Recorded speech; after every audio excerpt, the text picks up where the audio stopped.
Ed Sullivan stood outside Nat King Cole's dressing room at CBS Studio 50, holding a letter from Nat's doctor that made him sick to his stomach. It was January 15, 1965, and the letter contained information that Ed had hoped never to receive about one of his closest friends in the entertainment industry. Nat King Cole's the smooth-voiced legend, who had broken barriers and charmed America for 2 decades, was battling lung cancer and had only months to live. But when Ed knocked on the dressing room door to discuss postponing tonight's performance, Nat's response stopped him cold. "Ed, this might be my last chance to thank America for loving me. I'm not going to waste it hiding in some hospital bed." What happened in the next 90 minutes would create one of the most courageous and heartbreaking performances in television history. Before you hear this incredible story, hit that subscribe button, because what you're about to witness is how a dying man chose to spend his final moments giving joy to the world rather than surrendering to despair. To understand why Ed Sullivan was so desperate to protect Nat King Cole from the strain of performing, you need to understand what Nat meant to American music and to Ed personally. By January 1965, Nat wasn't just another popular singer. He was a pioneering artist who had broken down racial barriers through sheer talent and dignified professionalism. His velvet voice and masterful piano playing had made him one of the first black performers to achieve mainstream crossover success, paving the way for countless artists who would follow. Nat had been a regular guest on The Ed Sullivan Show since the early 1950s, appearing more than 15 times over the years. Ed had watched Nat navigate the dangerous waters of 1950s racial politics with grace and intelligence, never compromising his dignity even when facing discrimination and threats. More than that, Ed had developed a genuine friendship with Nat that transcended their professional relationship. "Nat Cole is one of the finest men I've ever known," Ed had told his wife Sylvia many times over the years. "He's faced prejudice and hatred that would have destroyed lesser people, but he's never let it make him bitter or angry. He just kept making beautiful music and proving that talent and character matter more than the color of someone's skin." The friendship between Ed and Nat had deepened during the civil rights era, when Nat had faced criticism from both sides: white supremacists who objected to his success, and some in the black community who felt he wasn't militant enough in his approach to fighting racism. Ed had watched Nat handle these pressures with remarkable strength, and had developed tremendous respect for his friend's courage and integrity. But in late 1964, Ed had begun to notice disturbing changes in Nat's health and appearance. During his December Sullivan Show appearance, Nat had seemed tired and had developed a persistent cough that worried Ed. Nat had dismissed Ed's concerns, attributing his fatigue to a heavy touring schedule and the approaching holiday season. The devastating diagnosis had come just after New Year's Day 1965. Lung cancer, advanced and aggressive, with a prognosis that gave Nat perhaps 6 months to live. When Nat's doctor had contacted Ed to inform him of the diagnosis and recommend canceling all upcoming performances, Ed had felt his world shift beneath him. "Mr. Sullivan," the doctor had said during their confidential phone call, "Nat's condition is extremely serious. The cancer has spread, and the treatments we're using are weakening him significantly. Any additional stress or physical exertion could accelerate his decline. I strongly recommend that he cancel all professional engagements and focus entirely on his health." Ed had immediately called Nat to discuss postponing the January 15th Sullivan Show appearance, expecting that his friend would welcome the chance to rest and fight his illness privately. But Nat's response had surprised and troubled Ed. "Ed, I appreciate your concern, but I'm not ready to stop living just because I'm dying," Nat had said, his voice still carrying the warmth and strength that had made him famous. "I've got something to say to America, and your show is the best platform I have to say it. I want to perform while I still can." Ed had tried to argue with Nat, emphasizing the health risks and the strain that performing would place on his already weakened system. But Nat had been adamant about honoring his commitment to the Sullivan Show appearance. "Ed, you've been like a brother to me for over 10 years, Nat had said. "You gave me a platform when other shows wouldn't book black performers. You treated me with respect when the world was telling me I didn't deserve it. If I'm going to say goodbye to my career and to the American people, I want to do it on your show, with your support."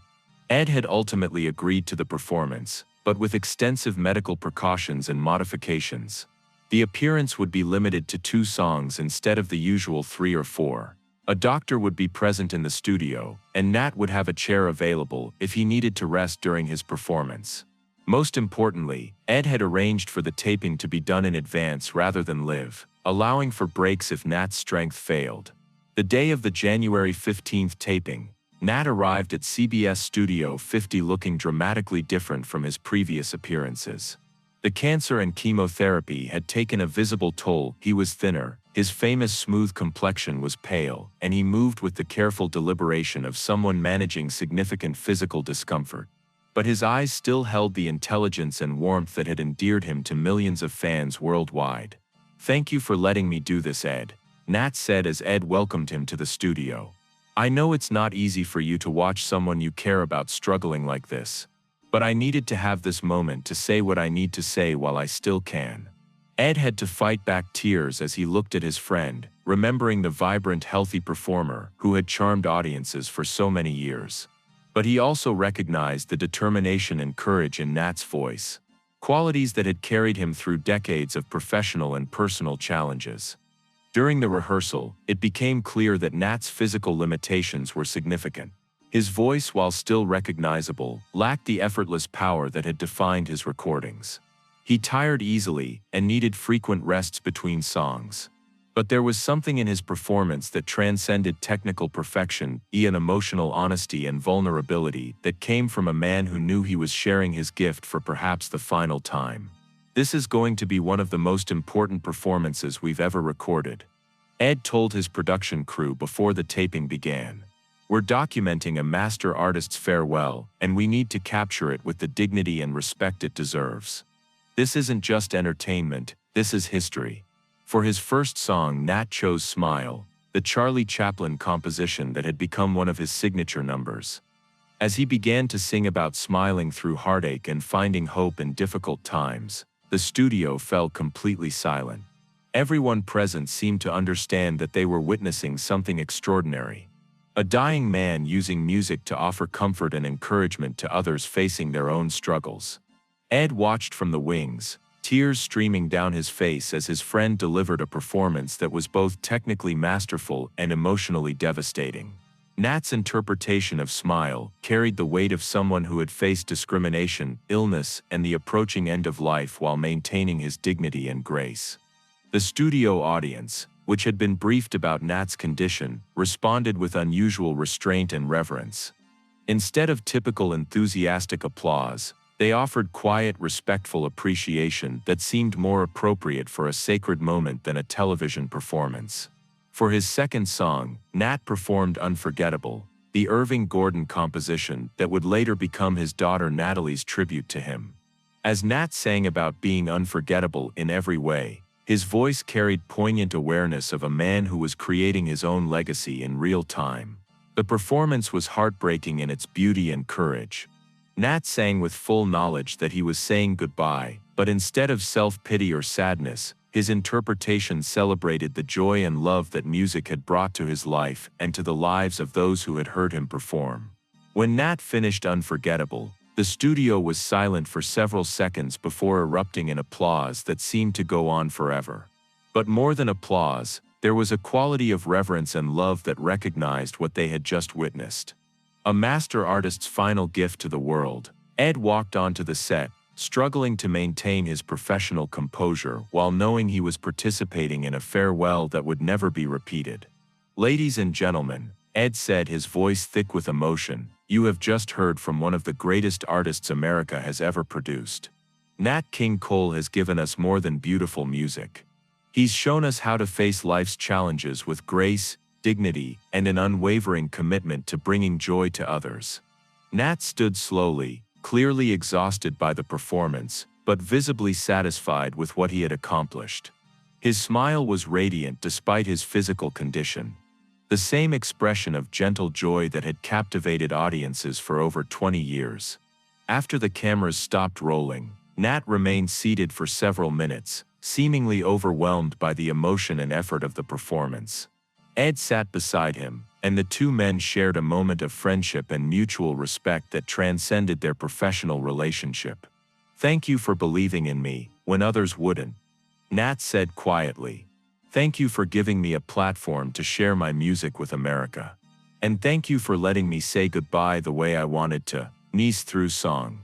Ed took Nat's hand, knowing that this might be the last time he would see his friend alive. "Nat, you didn't just say goodbye tonight. You reminded America why we fell in love with you in the first place. You showed us what courage looks like, what grace looks like, what it means to serve others even when you're facing your own struggles." Nat King Cole died 6 weeks later, on February 15, 1965, at the age of 45. His final Ed Sullivan Show performance became one of the most treasured pieces of footage in television history. A testament to artistic courage and human dignity that inspired performers and audiences for generations to come. The show aired 1 week after Nat's death, becoming both a celebration of his life and a national farewell to one of America's most beloved entertainers. Ed's introduction to the segment was one of the most emotional moments of his television career, as he struggled to find words adequate to honor a man who had meant so much to American music and culture. "What you're about to see is not just a performance," Ed told the television audience. "It's a demonstration of what the human spirit can accomplish when faced with the greatest challenges." Nat King Cole knew he was dying when he sang these songs, but instead of asking for pity or sympathy, he chose to give us one final gift of beauty and hope. The response to Nat's final performance was overwhelming and deeply moving. CBS received thousands of letters from viewers who had been inspired by Nat's courage and grace. Musicians from every genre praised the performance as an example of artistic integrity and personal bravery that set a standard for how performers should approach their craft and their lives. Perhaps the most meaningful tribute came from other Black performers who had followed the path that Nat had helped create. They understood that his Sullivan Show appearances had been more than entertainment. They had been acts of quiet revolution that opened doors for future generations of artists. "Nat Cole showed us that excellence and dignity could overcome hatred and prejudice," said Harry Belafonte in response to Nat's final performance. "He never had to shout or protest. He just sang so beautifully and behaved so gracefully that people had to acknowledge his humanity and his artistry." Ed Sullivan later described Nat's final appearance as the most meaningful performance in the history of his show, not because of its technical perfection, but because of its demonstration of what the human spirit could accomplish when faced with mortality. "Nat Cole taught me something about courage and grace that I'll never forget," Ed reflected years later. "He showed me that the most important thing an artist can do is continue creating beauty and hope even when facing their own end." His final performance wasn't about feeling sorry for himself. It was about thanking America for the privilege of making music and reminding us all that life is precious and should be celebrated even in our darkest moments. The legacy of Nat King Cole's final Ed Sullivan Show appearance extends far beyond entertainment history. It stands as a testament to the power of art to transcend physical limitations and personal suffering, and as an example of how great artists can use their final moments to leave something meaningful and beautiful for future generations. If this story of courage and artistic dedication moved you, hit that subscribe button and tell us, how do you want to use your talents to serve others, especially when facing your own challenges? Sometimes the most powerful thing we can do is choose to create beauty and hope even when our own world seems to be ending.